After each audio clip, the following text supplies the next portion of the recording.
Assalamualaikum warahmatullahi wabarakatuh. Alhamdulillahi wahdah, wassalatu wassalamu ala rasulillah wa ala alihi wa sahbihi wa mawalah. La hawla wa la quwwata illa billah, amma ba'd. Ma'asyiral muslimin yang berbahagia, puji dan syukur marilah kita panjatkan kehadirat ilahi Rabbi Allah Dat yang Maha Ghafur. Salawat beserta salam semoga selamanya tercurah kepada junjungan kita baginda Nabi besar Muhammad sallallahu alaihi wasallam. Ma'asyiral muslimin rahimakumullah. Tujuan akhir dari pelaksanaan ibadah saum adalah untuk membentuk pribadi yang takwa, pribadi yang selalu menunaikan perintah-perintah Allah dan selalu menjauhi larangan-larangan Allah. Kenapa kita harus takwa? Karena hanya dengan takwa lah kita akan menggapai ridha Allah Subhanahu wa taala. Karena dengan takwa lah kita akan bisa meraih surganya Allah Subhanahu wa taala. Dan hanya karena takwa lah kita akan bisa mewujudkan kebahagiaan hidup di dunia maupun di akhirat kelak. Kemudian pertanyaannya, apa ciri orang yang bertakwa?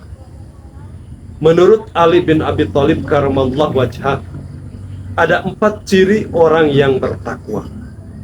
Yang pertama adalah al-khaufu bil jalil. Orang yang bertakwa adalah orang yang selalu memiliki rasa takut kepada Allah Subhanahu wa taala. Takut akan ancaman Allah Subhanahu wa taala, takut akan siksa Allah Subhanahu wa taala, dan merasa takut kalau hidup ini tidak mendapatkan ridho dari Allah Subhanahu wa taala. Kemudian apa ciri orang yang takut kepada Allah Subhanahu wa taala? Abu Lais berpendapat yang dikutip oleh Imam Al-Ghazali di dalam kitabnya Mukasafatul Qulub halaman 6, beliau mengungkapkan bahwa ciri orang yang takut kepada Allah ada 6. Yang pertama, lisanuhu. Lisannya senantiasa menolak untuk berbicara bohong. Lisannya selalu menolak untuk menggibah dan melakukan namimah, sehingga lisannya masgulun, senantiasa sibuk bidikrillah wa tilawatil Quran, sibuk dengan zikir kepada Allah dan membaca Al-Quran.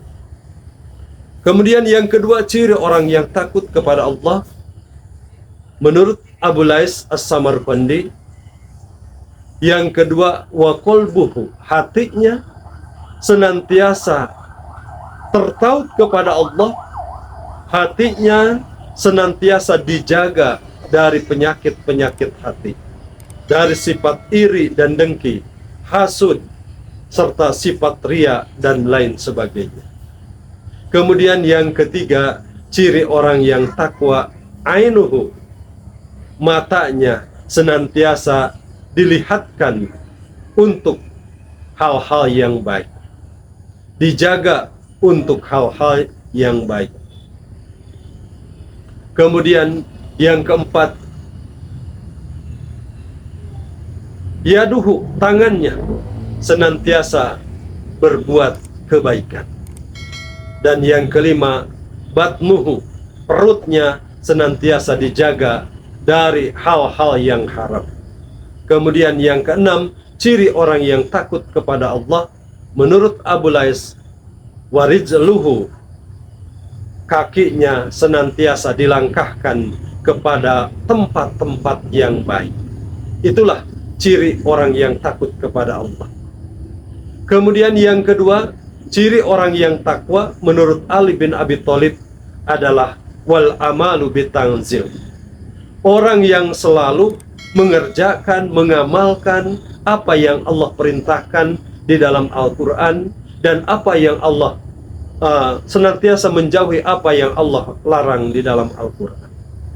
Oleh karena itu, maka kita sebagai seorang muslim, marilah kita sama-sama mengamalkan Al-Quran sesuai kemampuan dan ilmu yang kita miliki. Bukan kita mengamalkan Al-Quran sesuai keinginan atau kehendak kita.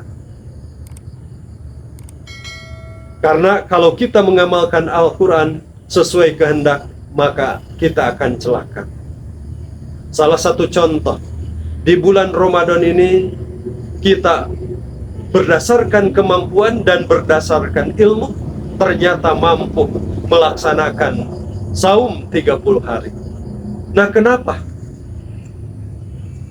Di luar Ramadan, misalnya di bulan Syawal, kenapa kita tidak mampu melaksanakan saum yang hanya 6 hari? Berarti ibadah yang kita lakukan selama ini baru sesuai kehendak, baru sesuai keinginan, belum sesuai kemampuan. Oleh karena itu, marilah kita berusaha mengamalkan Al-Quran ini sesuai kemampuan kita, sesuai ilmu yang kita miliki. Kemudian yang ketiga, ciri orang yang bertakwa kepada Allah menurut Ali bin Abi Thalib karamallahu wajhah adalah warido bil qalil. Selalu merasa ridho dengan pemberian Allah walaupun hanya sedikit. Jadi orang yang selalu ridho atas pemberian Allah walaupun sedikit, maka akan tumbuh di dalam dirinya rasa syukur kepada Allah Subhanahu wa taala. Oleh karena itu, maka kita harus berusaha tumbuhkan di dalam diri kita sifat ridho terhadap pemberian Allah, sehingga kita menjadi orang-orang yang bersyukur. Karena salah satu tujuan dari ibadah saum adalah untuk membentuk pribadi yang bersyukur kepada Allah Subhanahu wa taala. Sebagaimana firman Allah di dalam surat Al-Baqarah ayat 185, walitukmilul iddata walitukabbirullaha ala ma hadakum wa la'allakum tashkurun. Dan sempurnakanlah hitungan bulannya, agungkanlah nama Tuhanmu yang telah memberikan hidayah kepadamu, la'allakum tashkurun, maka insyaallah kalian akan membentuk pribadi, akan terbentuk di dalam diri kalian pribadi-pribadi yang bersyukur. Oleh karena itu, kita selaku umat Islam harus pandai bersyukur kepada nikmat Allah Subhanahu wa taala. Karena ketika kita menjadi orang yang bersyukur, kita akan terhindar dari azab Allah Subhanahu wa taala. Sebagaimana Allah ungkapkan di dalam Al-Qur'an surat An-Nisa, "Ma yaf'alullah bi'adzabikum in syakartum wa amantum." Allah tidak akan menurunkan adab, Allah tidak akan menurunkan siksa kepadamu apabila kamu bersyukur dan beriman kepada Allah Subhanahu wa taala. Oleh karena sekecil apapun nikmat yang kita raih, ini akan dipertanyakan oleh Allah Subhanahu wa taala. Summa latus aluna yauma idin anin naim. Kelak nanti nikmat yang kita peroleh sekecil apapun, Allah akan pertanyakan dari diri kita. Uang yang dibelikan oleh kita ke kuota, itu semua akan dipertanyakan oleh Allah. Kuota kita dihabiskan untuk apa? Apakah untuk membaca Al-Quran secara digital? Apakah habis hanya untuk membuat status yang tidak karuan? Atau habis kuota kita hanya untuk main game dan main slot? Itu semua akan Allah pertanyakan nanti di akhirat kelak. Oleh karena itu, marilah kita syukuri nikmat-nikmat Allah ini, walaupun nikmat itu kecil menurut kita. Ma'asyiral muslimin rahimakumullah. Yang keempat, ciri orang yang takwa menurut Ali bin Abi Thalib adalah al-istidadu liyaumir rahil. Orang takwa adalah orang yang selalu mempersiapkan diri untuk menghadapi kematian, selalu mempersiapkan diri untuk menghadapi kehidupan yang abadi, yaitu di hari kiamat nanti.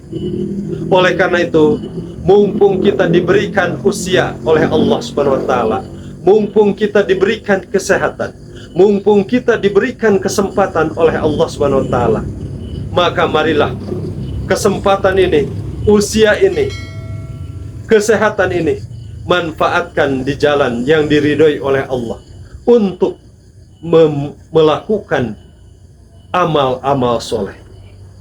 Sehingga dengan demikian insya Allah ketika kita mati, maka kita mati dalam keadaan husnul khotimah. Salah seorang waliullah telah mengingatkan kepada kita, yaitu Siti Robi'atul Adawiyah.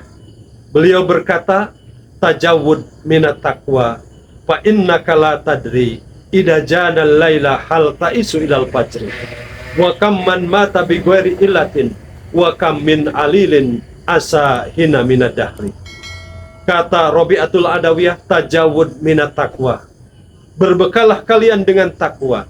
Fa innaka la tadri, karena sesungguhnya kita tidak tahu, idza jana al-laila hal ta'isu ilal fajri, ketika malam datang apakah kita masih bisa hidup sampai pagi, atau sebaliknya ketika siang datang apakah kita masih hidup sampai malam. Kita semua tidak tahu. Wa kam man mata bi ghairi ilatin, tidak sedikit, kata Siti Robi'atul Adawiyah, orang yang mati tanpa sebab, tanpa ilat. Wa kam min alilin asahina minad dahri, dan tidak sedikit orang yang sakit parah tetapi bisa hidup kembali, hidup panjang. Oleh karena itu, ma'asyiral muslimin rahimakumullah, mumpung kita diberikan kesempatan oleh Allah, mumpung kita diberikan kesehatan, dan mumpung kita diberikan usia, maka marilah kita manfaatkan kesempatan yang diberikan oleh Allah ini untuk berbekal takwa dengan mengerjakan berbagai kebaikan. Mudah-mudahan ada manfaatnya, dan apabila salahnya itu semata-mata kebodohan saya, semoga hadirin bisa memaafkannya. Wallahul muwaffiq ila aqwamit thoriq. Wassalamualaikum warahmatullahi wabarakatuh.